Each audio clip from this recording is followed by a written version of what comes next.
Governor Greg Abbott is ordering Texas universities to revise their free speech policies in an effort to curb anti-Semitism. Anti-Semitic incidents have been on the rise since the beginning of the current conflict between Hamas terrorists and Israel. Fox 4's Blake Hansen is live tonight with that story. Blake.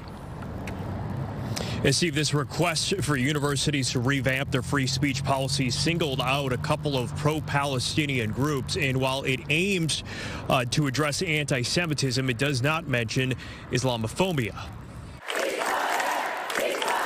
Since the beginning of the latest war between Israel and Hamas, college campuses nationwide have been host to protests like this pro-Palestinian rally at UT Austin in November. And while there have been many peaceful protests nationwide, anti-Semitic incidents on campuses have also reportedly been on the rise. The issue thrust into the national spotlight last year when Ivy League presidents testified before Congress. Calling for the genocide of Jews violates Harvard Code of Conduct, correct? Again, it depends on the context. Harvard and the University of Pennsylvania's presidents later resigned.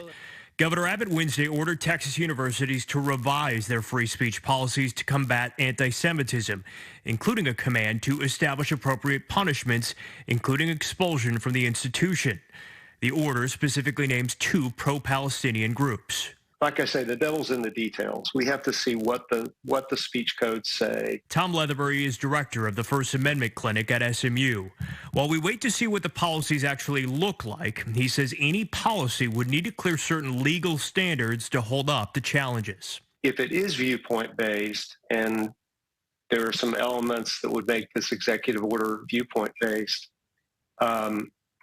you have to ask yourself whether it would pass strict scrutiny, the constitutional test, or content-based restrictions on speech. The Texas chapter of the Council on American Islamic Relations condemned the governor's order, writing, advocating for Palestinian rights and criticizing the actions of the Israeli government are not inherently anti-Semitic.